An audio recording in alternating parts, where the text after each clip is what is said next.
Bullet everybody.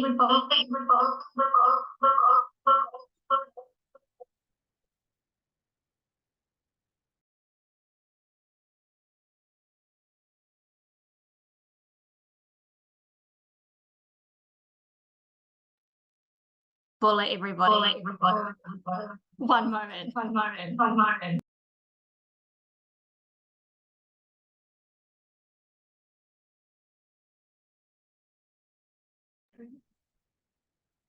Take three. There we go.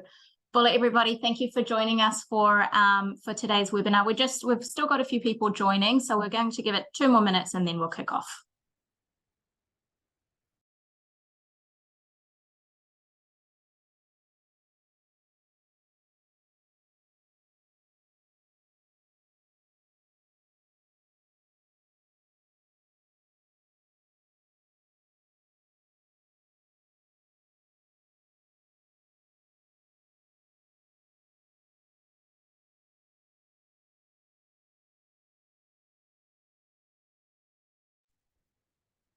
Bullet everybody, we're going to kick off the session now.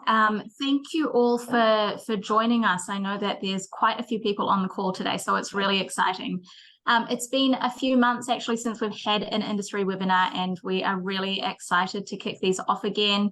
We want to make sure we're bringing through as many insights as possible to everyone across the industry. So this is the first one for 2024, and we hope to run them at least quarterly. So look out for more invitations coming. So Oliver Martin will be known to most of you on the call today. Oliver is the principal consultant previously at 2031, but now Skift Advisory, and is looking after tracking Fiji's brand health metrics, but also works very closely with us to keep across global trends in travel. So we're going to kick off with what the year ahead is looking like for travel, and some really some big themes and some smaller themes for us to all consider as an industry in Fiji. Oliver will speak for about 45 to 50 minutes, and then we'll have about 10 minutes Q&A at the end. And Rob Thompson, our Executive Director of Regions, is also on the call. So Rob, myself, and Oliver will be online to answer questions at the end. So with that, I will hand over to you, Oliver. Yeah, hi everyone. I'm actually going to turn off my camera only because it's a little distracting when I change the slides. But I'm here. I just wanted to say hello to everyone. I'm an actual body. I'm not an AI bot. So feel free to also weigh in with any questions on the chat. I won't actually be able to see the chat while I'm presenting, so we'll maybe just reserve the questions for after the presentation. But type away, and we'll definitely get to them. I will just preface everything with, it's 4 a.m. for me, and I've just had 2 cups of coffee. So if I'm talking fast, maybe just put in the chat for me to slow down, and I'll be happy to do that. But it's always good to engage all of you in the Fiji tourism industry. Honestly, Fiji is one of my top 10 destinations in the world. I love your destination, and it's always a pleasure to speak with you. Today's presentation will focus on trends that are impacting our industry at the global level, and then specifically for Fiji. You might all know me as Oliver Martin from 2031. 2031 was acquired by the Skift company in September of last year. We've now been rebranded as Skift Advisory. We still do the same work. So we look at trends, we look at primary and secondary research, and then we try to figure out what it means for our industry and how it implicates how we do our business. So how we develop products and experiences, itineraries, packages, how we engage the travel industry, the travel trade, the media, how we manage our destinations, and how we develop out our competitive advantage. So we're still doing the same type of work, we're just under a different name. Now, today's presentation will focus on trends, and these are really drawn from Skift's Megatrends research. If you Google Skift and Megatrends, you'll get access to the main report on Skift's website. What we've done is narrowed it down to 8 trends that we think have more of an implication specifically for Fiji and how you do business. Now, 2024, there's a lot on the line. We have a bit of an economic flux going on at the global level. There's a little bit of economic uncertainty. We've got a lot of conflicts that are going around the world that are impacting how people travel and how businesses interact. We have a number of major elections on the horizon, including the big US election at the end of this year. And all of this is having an impact on the average travel consumer. In our business, we don't do well with uncertainty, even though there's so much uncertainty in our business. Flights can be delayed. A geopolitical event could impact perceptions of a destination. A major environmental disaster can take place. So uncertainty is a fact of life for our industry, but it's not something that works well with our industry. And so there is a lot of this, I would say, sense of urgency or somewhat conflicted perceptions that exist out there. On the other side, we're also an industry that cherishes connections between people. We cherish connections between individuals and groups, and it really brings about an understanding of who we are as humans on this place of this earth. So all of this stuff is positive in terms of, how we deal with uncertainty in our industry and as travel consumers. Okay, I'm very fond of talking about the economy and its implications for Fiji and inbound tourism into Fiji because there is a direct correlation with how people think of tourism and think of a destination like Fiji and their perceptions of the economy. So in 2024, there is a lot of uncertainty in terms of how the economy will unfold at the global level. Inflation still remains very high. Supply chains still have issues, and a lot of economies will potentially be going into slower economic growth. In our industry, even though that we have lived with a lot of geopolitical and economic and social issues over the last 40 odd years, we tend to be intricately linked to how the economy is performing. So when the economy does poorly, people don't tend to travel outbound from their destinations. When the economy is doing poorly, they also change their travel patterns. They might choose destinations closer to home, and they tend to spend less. However, and you see this white line that's listed at the right-hand side of this graph, this is travel intentions.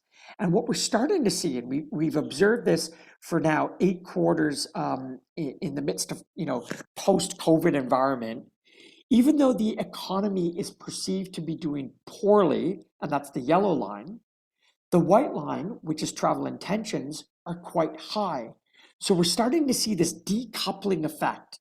And I presented this previously in 2 other presentations because we're starting to see this as a trend. And we're now starting to observe this as a shift in our marketplace. And really, what's behind all of this? What's behind all of this is with the 12 to 16 quarters that we had, or 3 to 4 years of COVID, there was a lot of this pent-up demand. We weren't able to see our loved ones. We weren't able to explore. We weren't able to relax because there was a lot of this stress that was in the mix because of these public health measures that were in place. All of that has now come into the mindset of the travel consumer that we are now willing to travel despite all of this negative economic sentiment or negative health sentiment or geopolitical uncertainty in the mix. So for our business, this is very, very good. And it's especially good for a destination like Fiji, where there's a lot that is linked with your brand. And we know this from the brand research that we presented last year and that we're going to present on the next webinar, that there's a lot wrapped up in the Fiji brand that is really about that notion of relaxation, rejuvenation, and wellness. And these are all things that are in high demand for the average travel consumer, especially from the Australian, New Zealand, US, and Canadian markets. So all of this is actually very positive for Fiji. So despite this economic uncertainty, and especially that economic uncertainty that we're going to see, into 2024 and 2025, there's still this high pent-up travel demand and interest to travel to a destination like Fiji. Now, what's our industry saying? So when our industry talks about the outlook, the future outlook, There's a lot of PR messaging that's out there in major PR publications like Condé Nast Traveler, National Geographic, Travel and Leisure. They tend to paint very rosy pictures. The top 10 beaches that people want to go to, the top 10 cool destinations that people want to travel to, the top 10 hotels that people want to visit. Now, this is all real good information, but it's really just what the journalist or the editor has thought of. It's really not grounded in any sort of science behind it. So what we've done at Skift, and Skift has been doing this for the last 11 years, is we look at all that media research, consumer demand research, sentiment research, and we come up with a list of trends that we believe will impact travel for the next year. Now, presenting here on the screen are the 12 trends that are in the Skift Megatrends report. And while we get to the questions, I'll put the actual link on the Skift website where you can download that report. And again, I know the question will come up, Oliver, is your presentation going to be available? And 100% it is. I'll make sure that I send it off to the Tourism Fiji folks to fire off to everyone on this webinar. Now, the ones here that I've highlighted in gray, we believe are the 8 trends that are specifically of importance for Fiji as a destination. And I've broken them up in this presentation in terms of supply. So the supply of tourism, the mechanics of tourism, all of you in the hotel sector, or the attraction sector, or the airline sector, or the travel agency sector, and then the demand side. So what the average consumer that is potential consumer for Fiji or the ones coming to Fiji. So what they think of. So we're going to break that up into 2 components. So let's get to the supply side trends for Fiji.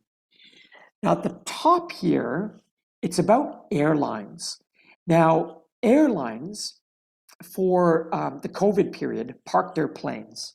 They then, dusted off their planes, changed their flight schedules post-COVID, and started deploying their fleets. At the same point, too, our global economy was dealing with really big supply chain issues. Those supply chain issues now are starting to impact in a bigger way the airline sector. Access to parts, access to labor, access to all those things that make the airlines work behind the scenes. Now, really, what does this mean for the actual airline industry? It means that pricing will be impacted. During COVID, we observed a trend where airline prices tended to stay what they were pre-COVID, so in 2019 levels, and or they were decreased because we were trying to stimulate demand. We were trying to, stimulate people to travel, despite COVID, where they could travel because of restriction, lifting of restrictions in social distancing and borders being open, et cetera. So prices stayed relatively stable. We are now starting to see that prices are gone up.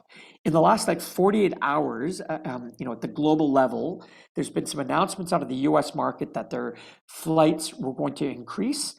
Things out of the Canadian market, the Canadian tourism industry was saying that flights could increase by 10% this year. And again, flights out of the European market. So when we take a destination like Fiji, which is very, very linked to the health of the airline sector and your ability, to secure access routes and frequency, this will have a negative implication for Fiji. Flight prices will be higher, which will hit the bottom line for the average travel consumer thinking of Fiji as a travel destination.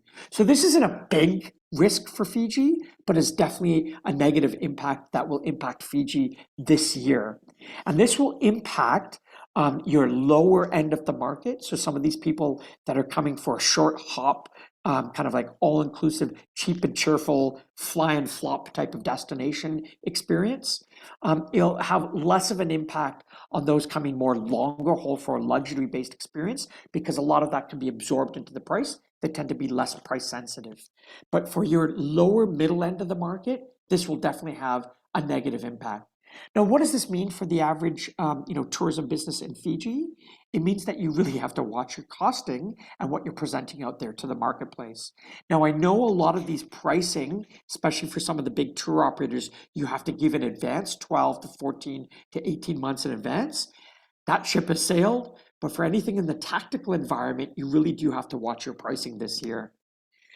The next one here, and again, that's very much linked to how hotels and airlines operate, and it's this notion called junk fees.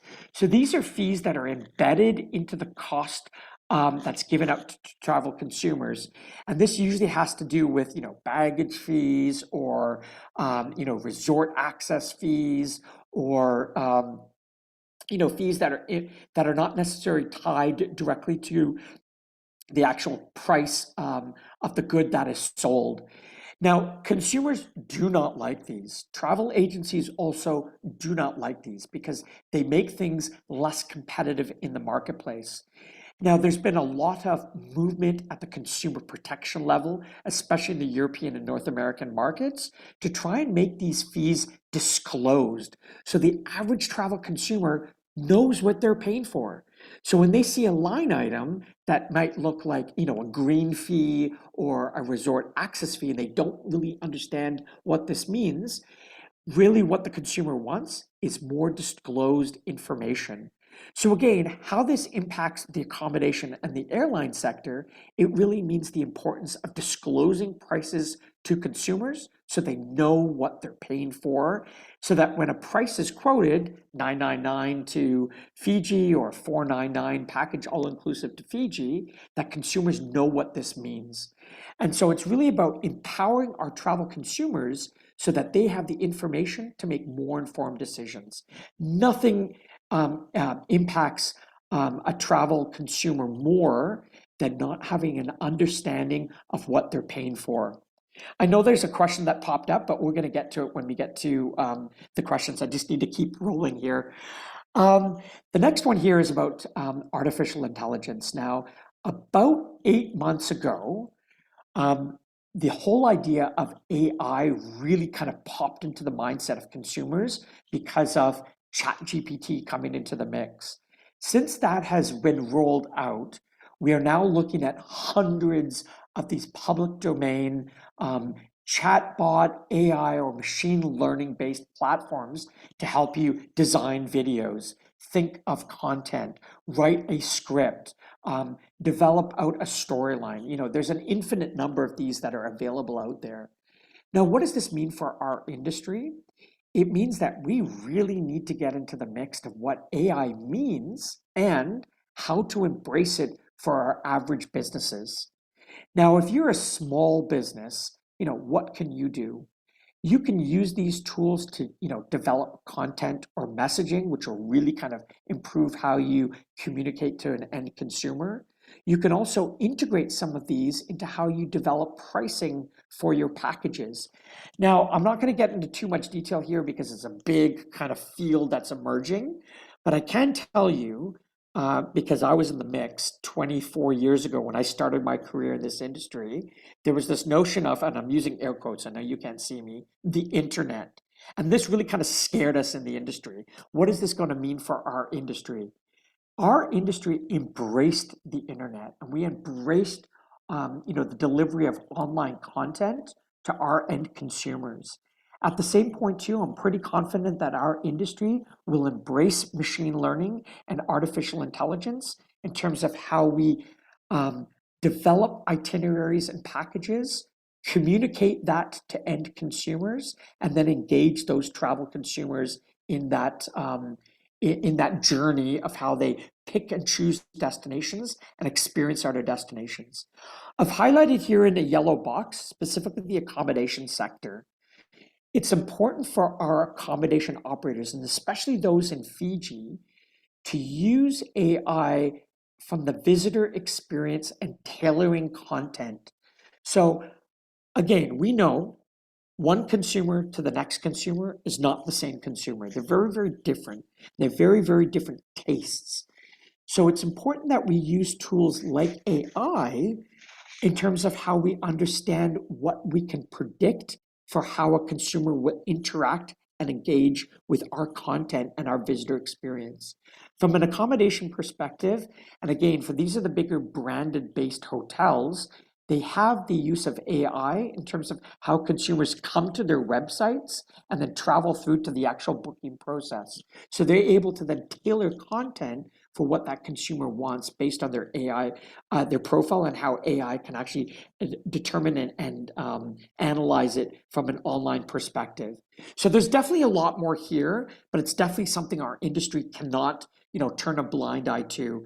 And ideally, this would be, a series of like training sessions for the Fijian tourism industry in terms of how to actually use AI from an individual perspective. And I can actually, provide some comments, after the fact on what you can do. Okay, let's get to the demand side trends here for Fiji. And this is really how the consumer thinks of Fiji as a travel destination and then travels to it. Now, the first one here is really about climate change impact and what it will mean for a destination like Fiji. Now, 2023, again, there was a lot of headlines about it, was the hottest year on record. The year that we had the most number of environmental disasters or events that actually had a material impact on how people traveled. And this was the largest event occurrence since we've started recording these from an environmental perspective. Now, really, what does this mean? It means that travel patterns will change. Our whole notion of high season and low season based on weather occurrences will change. It's just a fact of life. So high seasons in terms of, the North American market tend to be what we call our summer season. So the June, July, August period. And that's when travel consumers have kids not in school. So they tend to travel. That's their travel period. The same point too, it tends to be the hot season in North America, and they want to go to alternative environments for their vacation period. We know that will change. On the European side, same thing as well. The high season tends to be May, June, July, August, and September. Those also happen to be the hottest months for the European markets. So they're very worried about how people will travel to those markets. So when we're looking at inbound and outbound destinations, and for Fiji, we know your important markets are New Zealand, Australia, Canada, the US, and increasingly destinations like China and India, and some European markets, which are more longer haul. The travel patterns for how they choose a destination and when they choose to travel will change in 2024 because we saw what happened in 2023. Now, this is not a short-term trend.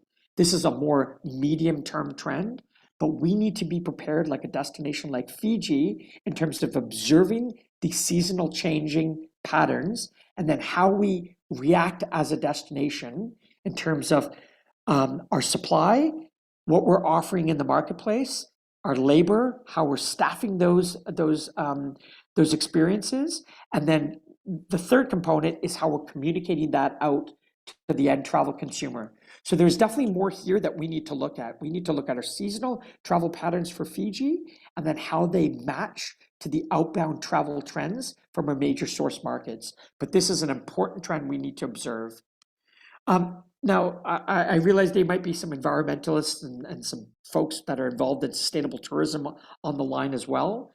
The flip side of this is it's not just reacting to what the market is saying, but it's adapting our products and services to ensure that we're also ensuring that we are offering sustainability embedded within our visitor offering. This isn't just a checkbox exercise, but it's taking a leadership position to ensure that we're managing our water, we're managing our waste usage, we're managing how we're powering our destinations, and then thirdly, how we're certifying this, and fourth, how we're communicating this to our end consumer. All right, let's move ahead. Wellness, very, very important. Big trend during COVID, the whole notion of the pandemic and how we were individually taking care of our own bodies and our families. We started seeing this over the last 10 years because of the emergence of spas and the whole notion of wellness tourism. we now see this as a great market shift. Individuals want to experience wellness while on vacation. They're intricately linked. The whole notion of relaxation is also linked to personal wellness and health, and also the whole notion of spirituality. It's all wrapped together. As a destination like Fiji, it's not just about having a spa offering. It's not about just offering yoga, but it's about tailoring our packages so that it's linked right from when they land in a destination like Fiji through to the visitor experience that they have on the ground, and then post-trip and how we're engaging with them to ensure that they're coming back to Fiji because of what they experienced in Fiji. So this is really important for a destination like Fiji, but also important in terms of the attractions and the accommodations to offer more than just spa experiences. This is really the types of holistic itineraries that we want to start expanding because Fiji's brand is very much linked to the whole notion of health and wellness. And again, we saw this pre-COVID, and definitely more post-COVID. Now, this is the next trend here is about the middle class traveler market. Now, Fiji, and especially in the North American market, is looked at as a luxury-based destination. Less so in Australia and New Zealand, just because of your geographic proximity and a longer history with traveling to Fiji. With the middle class traveler market, we've started seeing this more as a growing field.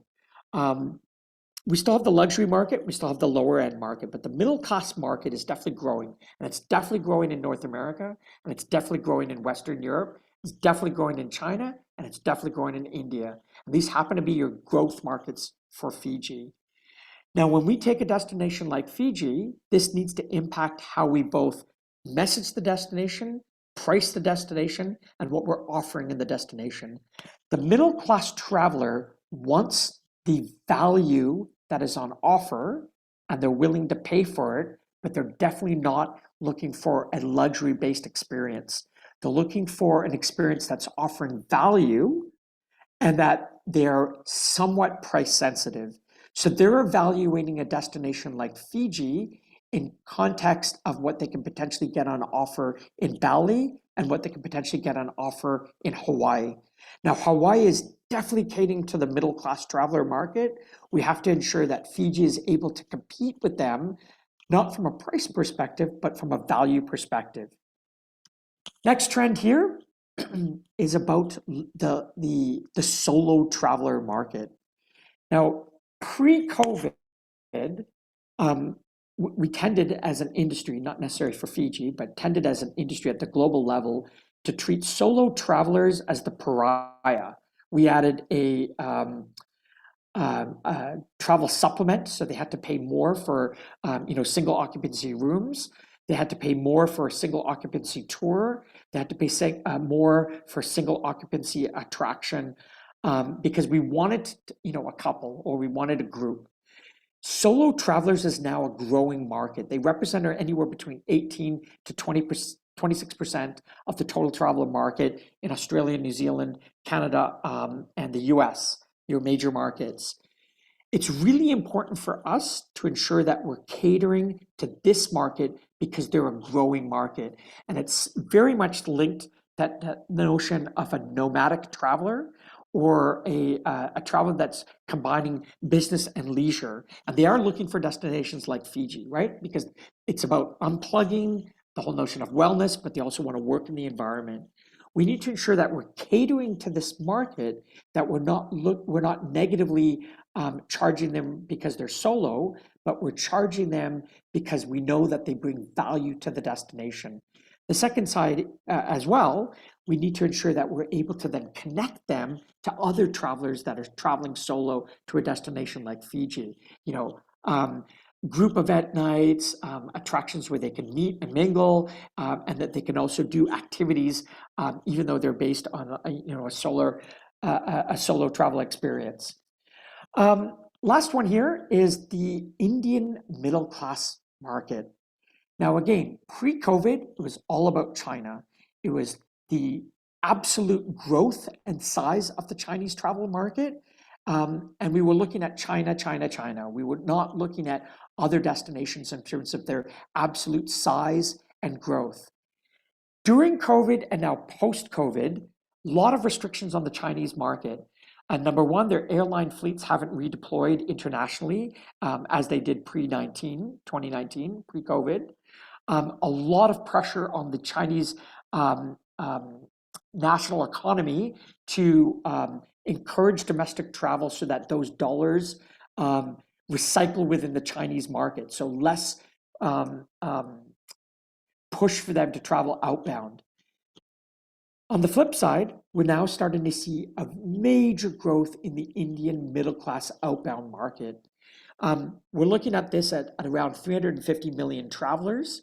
They're growing at around 12 to 14% per year, and they want to travel internationally.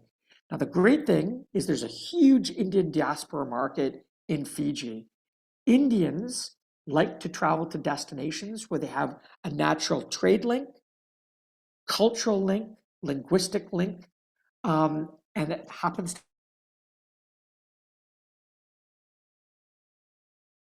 necessarily. We're not just looking at people that want to come visit Grandmaji in Fiji. We're looking at people that want to travel to a destination that have that natural connection, and they want to explore that destination. So, I'm very fond of saying that I'm Canadian, and I like, giving examples of the Canadian market. 15 years ago, Destination Canada wouldn't even look at the Indian market because our perception was that it's a VFR market. It's really just people coming from India to visit their family in Canada. And that was true 15 years ago. Now, 15 years later, India is a major growth market and a very, very good yielding market for Canada. We know they come for cultural links, but we know they explore Canada because we have on offer. The same is true for Britain as a destination, Australia as a destination, New Zealand as a destination, and Western Europe as a destination. So take a destination like Fiji, even though it's a large geographic distance between India and Fiji, there's still a huge opportunity for us in the Indian market. We just have to figure out the secret sauce to target that market. Indians want to travel, they want to explore, they have the dollars to do so, and they have the availability and time. So let's capture some of that market. Okay, Shristri, we're going to get to the questions. I'm going to just go through these 4 questions that were preset to me, and I'm going to do my best to kind of answer those questions. If you're disagreeing with what I say, I've given you my email in the chat. Drop me a line and let's chat. So for the first one here is about the trend of small groups traveling to the Pacific. Are we looking at more economic travel, more so than luxury and comfortable traveling, accommodation, meals, etc.? So how I'm interpreting this is business-based travel. And if I'm incorrect, if you want me to talk about the leisure side, I'm happy to do so. But small group travel, business travel, so this would be small meetings, less than 100 passengers. I think the sweet spot is 25 to 50. Are they looking for the Pacific destinations? And yes, they are. But I'm going to tell you, in a declining economic market, these groups tend to not travel because there is a need to retain budget and either switch to virtual or travel domestically.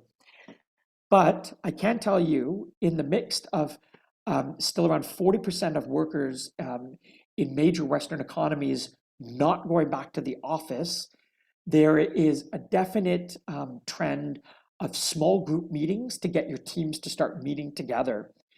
When they are looking for a destination, and specifically in the Pacific, number one, they want a place where they can experience the destination and do group activities. So that's very important. But price is very important. So it's about going to that concept of value. What can we offer that is providing value to that group or that company, that is still providing that experience, but offering value that it's not looked at as a luxury-based experience. It's more looked at as a value-based experience. So I think they want to look at accommodation and attractions that they can experience as a group, but for a value-based offering. I might have answered that wrong, and you might be talking about leisure-based groups. And if that's the case, just put it in the chat. Okay, the next one here is about adventure travel. Again, pre-COVID, adventure was a fast-growing industry, very fast-growing industry, especially for the Pacific. Adventure is linked to culture. Adventure isn't just about, surfing and skydiving and windsurfing and kayaking and scuba diving. It's also about the other activities that you do while you're on land or outside of that adventure-based experience. So it's a misconception that adventure and culture are separate. They're not. They're very much linked because the things that tend to over-index for an adventure-based traveler. The sense of being connected to the destination, the sense of needing to have a sustainability offering embedded in what they're doing in the destination, also happen to over-index on what cultural-based travelers want.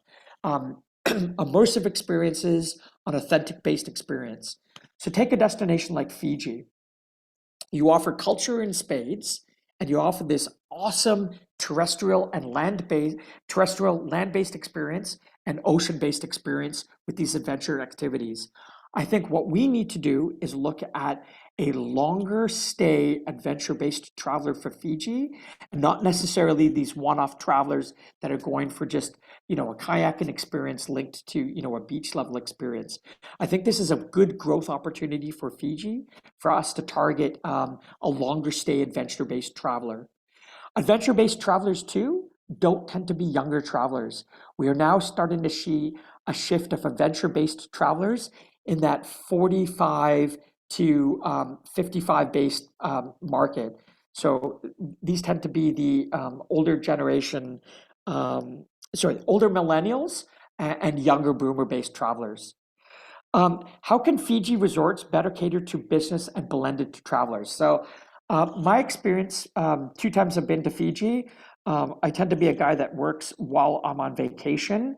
I can tell you that a lot of your resorts don't necessarily have the best business facilities for travelers. As a business traveler, the last thing I want to do is hide myself in a room with no windows in the business center, with small desks and Windows 95 computers at the desks. I want to go take my laptop and work where I can see a nice view. I want to get a nice juice, and I want to put my feet up. And that tends to be in areas that are in public locations, the lobby, closer to the beach, and your swim up bar location. So you want to ensure that you have the physical space for those types of travelers. You want to ensure that you've got good internet connectivity, and you want to ensure that you have places where they can take calls. So this is really about the infrastructure that's on offer. Resorts don't tend to have that because they're catering to the leisure-based traveler. Next one here is what 3 main factors that contribute to guests deciding on their number 1 destination, number 2, their hotel location. Sorry, and I can't see the 3 because the bar here. Oh, and location. Okay, so this is a loaded question. There's no simple answer here. I can tell you for the Fijian traveler, based on the segmentation that we did for you last year, that we're reanalyzing right now with our team. That report's going to be available in 2 weeks. People decide on a destination like Fiji overwhelmingly because of the perception of your brand.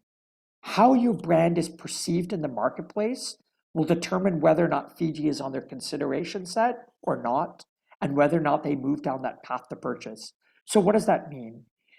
Brand, again, is a concept with many different myriad factors that are in the mix. But we ultimately look at Fiji in context of how you're perceived relative to other quote unquote competitors. We know Fiji tends to compete with Hawaii as a destination, and in the Pacific, French Polynesia and Bali. So even though Bali and French Polynesia and Hawaii are dramatically different from Fiji, in the mindset of the average consumer, they're not necessarily.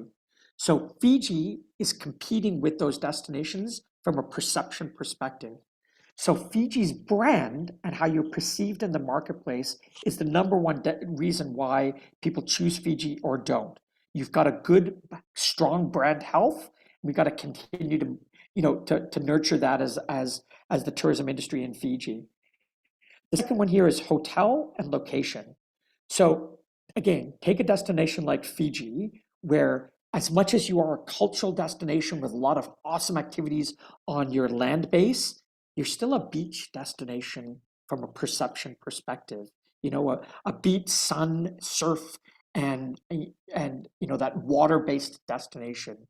So geographic proximity to your ocean assets is very, very key in terms of how an average travel consumer will choose the location for a hotel or accommodation perspective.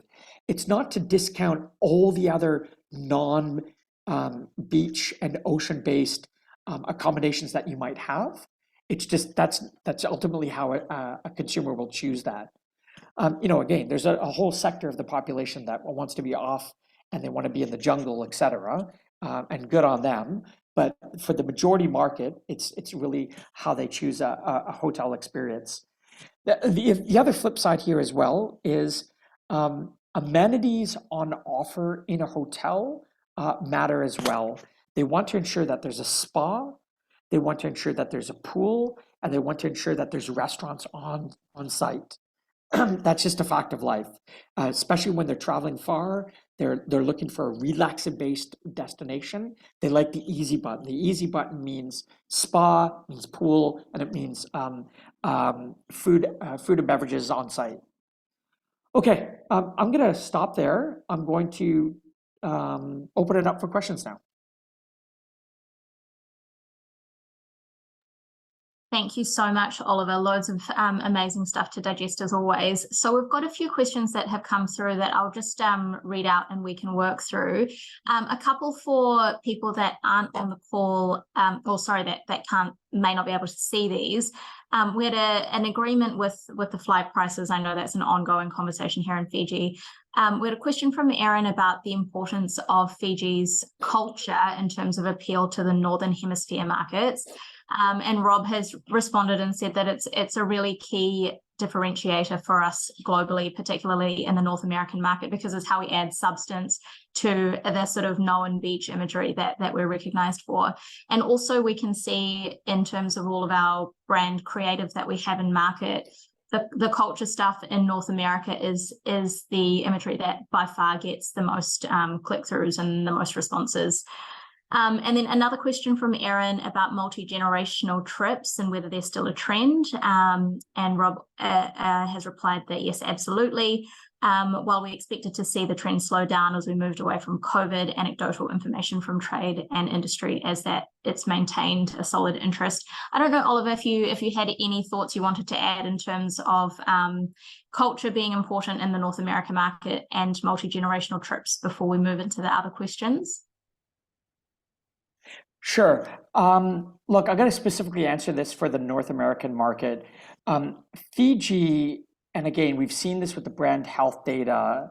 When we asked open-ended questions around the perception of Fiji and how they would describe Fiji as a destination to Americans and Canadians, what didn't come up were things that we would probably, think of first, right? So beach, sun, surf, which is how they describe Caribbean-based destinations. You get a destination like Dominican Republic, it's really hard to differentiate it from what's on offer in Cuba or what's on offer in the Cayman Islands. Now, the flip side is you look at a destination like Fiji, yes, you have those as major assets, but Fiji is still, as brand, is very much linked to that island-based culture, that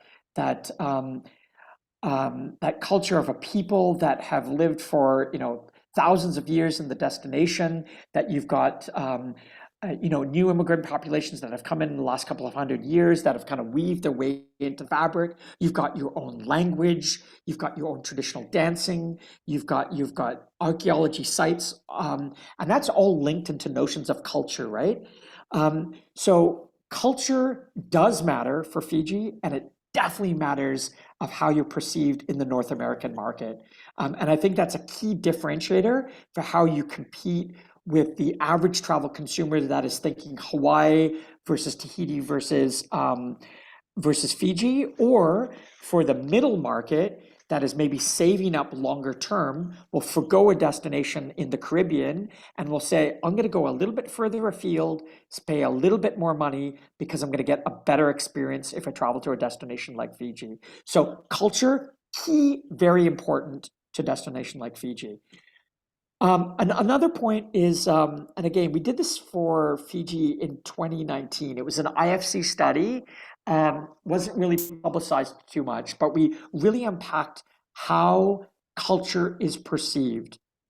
Culture, as our industry thinks of it, tends to be museums, one-off nightly dance shows, and maybe the occasional um, cooking food class. Um, that's right, but that's a real surface level interpretation of culture. Culture is very much the vibe or the atmosphere in a destination. This is the personality. This is the music. This is the modernity of how, young people are walking down the street and interacting with each other in a coffee culture. This could be, old traditions that are wrapped up in how Fiji has developed as a destination. Culture is very much a dynamic concept. It's not a static concept, and it's not a physical concept. It's a concept that's very nebulous, and there's a lot to interpret there, and it's very much an evolving idea. So it's very hard for a destination to actually promote its culture, because it tends to be manifested in physical aspects like museums, etc. So again, this is a good thing for Fiji, right? Because you've got a lot on offer. We just need to figure out how we effectively communicate it into the North American marketplace. Great, thanks, Oliver. There's some questions here from Marita. Do you mind if we just take them? Yes, let's jump into those. Okay, Marita, I apologize. I don't have my glasses on, and I'm going to have a hard time. I'm squinting here reading them, but yeah, okay. Sustainability certification. So there's a dime a dozen certification programs out there to certify hotels, attractions, and destinations. And there's a cost that's associated with them, right? There's a physical time cost because an operator or a small business needs to legitimately look at their operations, and then they have to link them to the policies that are outlined in terms of how they're outlined from a sustainability perspective. And then in some cases, they need to hire a third party certification company to then verify what they've done against the criteria, to then give them a ranking that then they need to evaluate on a 1 year, 2 year, or 3 year basis. So there's a physical cost associated with that.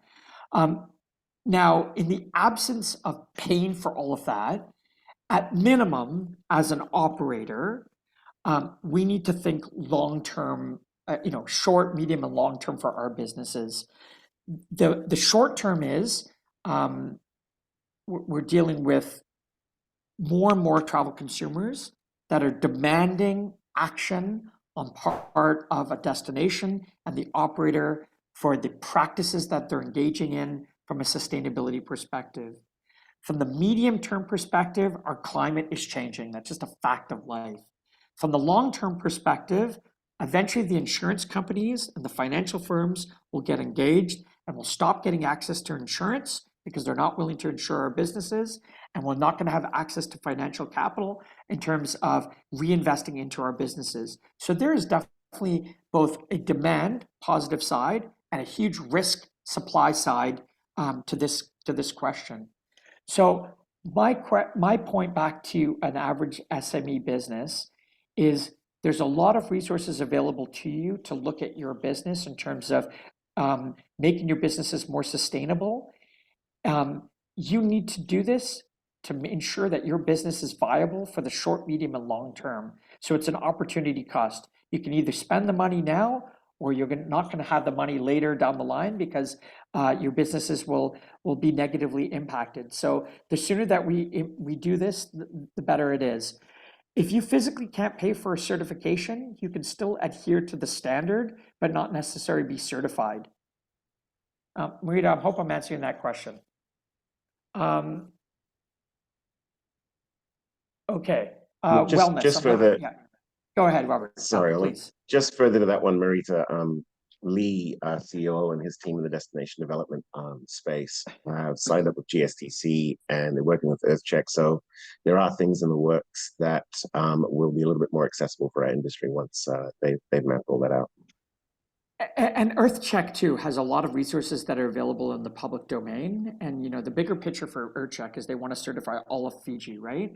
So there's an opportunity to make these things either low cost or no cost at minimum, a basic standard. Okay, Marita, your next question here is, about wellness activities and what guests are specifically really looking for. Okay, this is a big detailed question. I can tell you that for the data that we've collected for Fiji in terms of demand data, we know the individual activities that they're looking for that kind of wrap up to this notion of wellness. And we can make that available in the bigger report, but off the top, wellness is again not just a massage or sitting in the spa for an afternoon, or having yoga.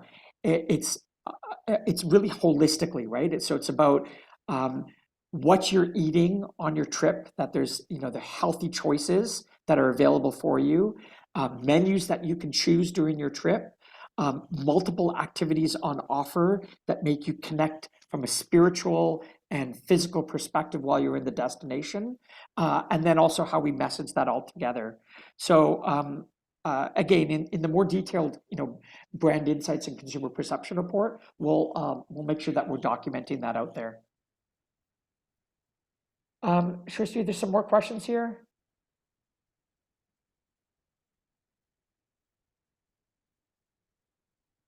I think you're on mute, Srish. Sorry, everyone. Yes, there's a few more questions, Oliver. I think we've got time to answer maybe two more. Okay. There's one around for adventure travel trends. Is accommodation also a consideration for those solo adventure travelers in terms of the type of accommodation they're choosing? Is it something different from what a non-solo adventure traveler might be looking for?